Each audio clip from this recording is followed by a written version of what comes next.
Hello chess friends, and welcome to Azarov chess channel and to my adventures here into another part of the King's Indian defense. Today again with the Trompowsky attack against the King's Indian.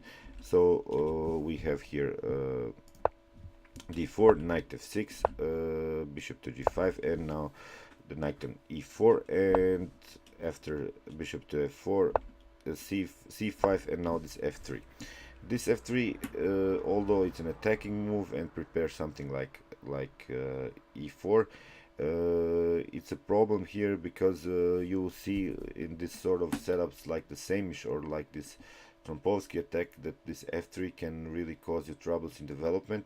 So today I wanted to show you a game. It was played between Sylvester Bednarek with the white pieces and Kamil Dragun with the black pieces, two very strong players, and here black really punishes the white's lack of development. So now we have again this move that I'm recommending you, this in between move, queen to f5, and I've showed you in my previous video why it's so important, what's the difference without or with playing this move. So now white goes c3, so knight on f6, and the difference here now is that the white plays knight on d2, and if you take, then he has this in between move, knight on b3 and queen to b6.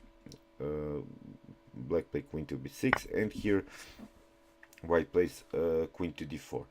So of course you can take the queen now and simplify the position, but then white will simply take with the pawn and will then create a good center with e4, and if he takes with the c pawn in this position, you have d5 and you already equalize the position, but in some variations you can play knight on c6 because d5 isn't possible.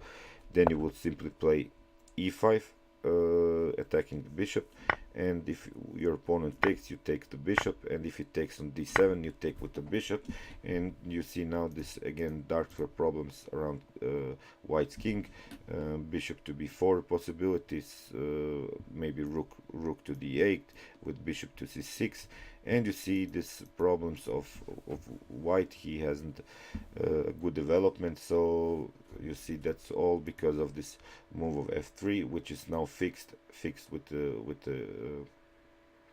f4 pawn. So in the game was played queen takes on d4, and now knight on c6 came, and white traded the queens and created here a double pawn for black. But it's really not a problem because you see again white still has this lack of development because black is faster, and now he even created an open a file, and basically if your opponent allows you, then you can play simply b5 and b4 just to get rid of this double pawn, and that's why white prevents it and plays the move e4 and prevents you to play b5. But now black really plays strikes in the center with the move d5, and if something like e5 comes, then you have knight on d7. It's not a problem. If your opponent pins you, then you go simply here, and after maybe something like trying to pin you, you have bishop to d7, which can be followed by e6 and bishop to e7, and again you have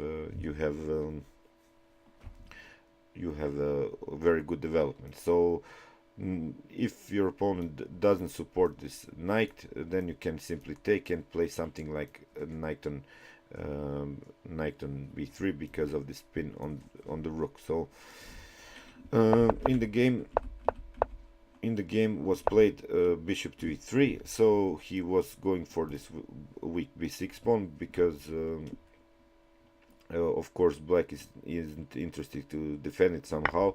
He simply took this e4, the central pawn. Now white takes on b6, and here black delays a bit the position. He plays e5.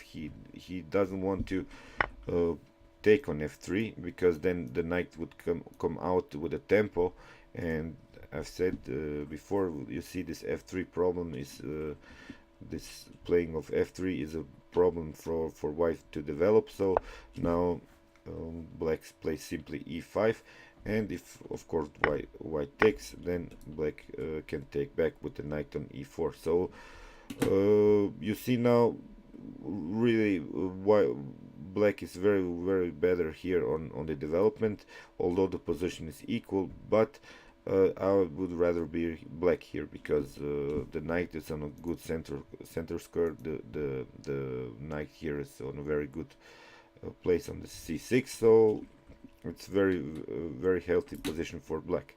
So now comes bishop to c4, and here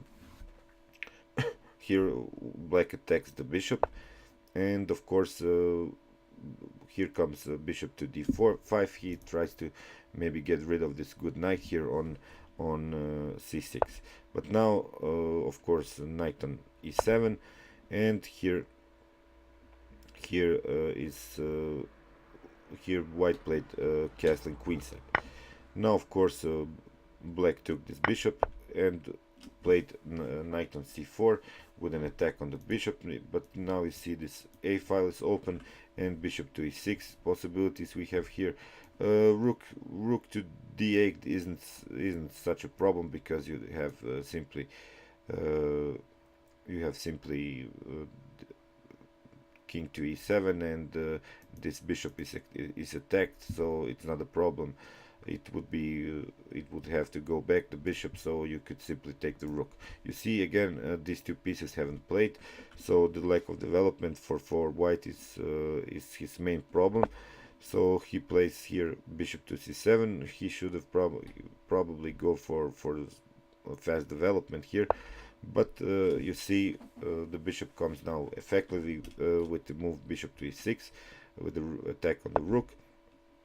And we have here bishop rook to b5 attacking the pawn, but that's not a problem, because if white takes, then you have bishop to c6 and attacking this pawn and the rook, and the other rook would be taken. So now here white sacrificed the rook because multiple threats are here. So now he take away the rook, and after f6, and now came this bishop on a very good square on this c6.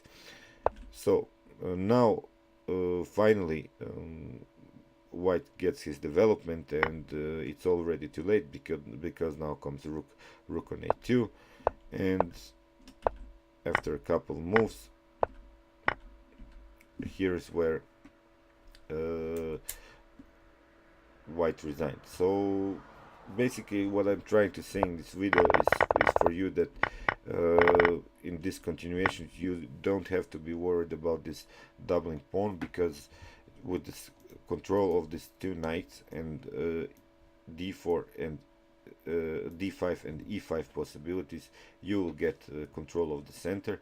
So with the fast development of the knights on these very healthy squares on f6 and c6, which are the best squares for the knight to start with them, and it's in many variations it's the best position for them. So they are controlling really good the center, and of course they are supporting these two center squares. So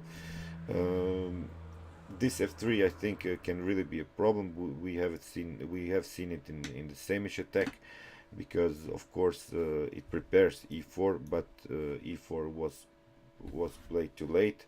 So this is a setup I wanted to remember for you, to memorize for you while playing against the Trompowsky, that it's not such a big deal, this double pawn on b6. So thank you for watching, guys, and we're gonna continue with the Trompowsky in my next video. So thanks for watching again, and chess is the best, guys.